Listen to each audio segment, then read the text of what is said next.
Assalamualaikum saudara. Pokok dian banyak ulat bulu. Ambilkan kayu, jolokkan dian. Mana yang sukses, sukseslah dulu. InsyaAllah kami nyusulkan dian.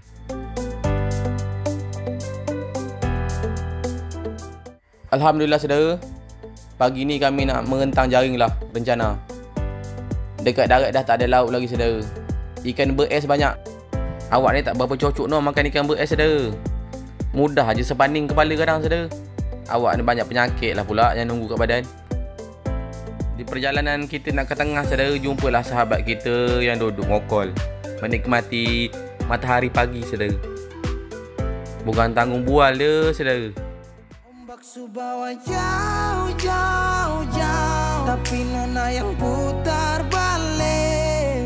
Beta panggayung jauh. Okey saudara, setelah kurang lebih 1 jam kami mengendam jaring ni, akhirnya kami mongkol lah saudara. Tengok ada tidak ikan yang kami nak tu saudara.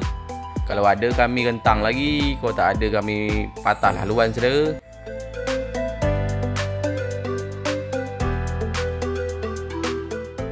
Alhamdulillah lah saudara, dah kami rentang, dah kami bongkol pertama tadi. Inilah hasilnya saudara.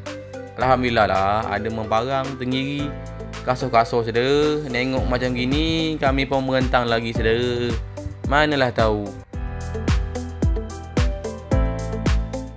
Nah, kalau ini saudara, ini yang rentang yang kedua. Dah ada penambakan dia dah. Alhamdulillah lah saudara. Kita tak dapat lama nak merendam jaring tu.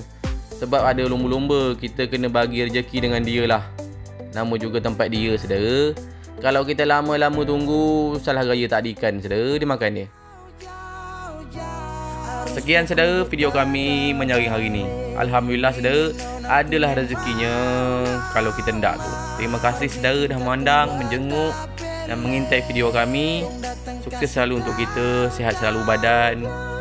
Semoga kita senantiasa dalam lindungan Allah Subhanahu Wa Taala. Amin ya rabbal alamin. Assalamualaikum saudara. Carita ni sing parlente,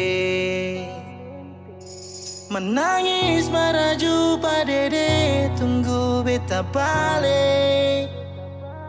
Keringat yang jatuh di sana, sing tahu beta susah. Angin antar cerita, ganti rindu deh.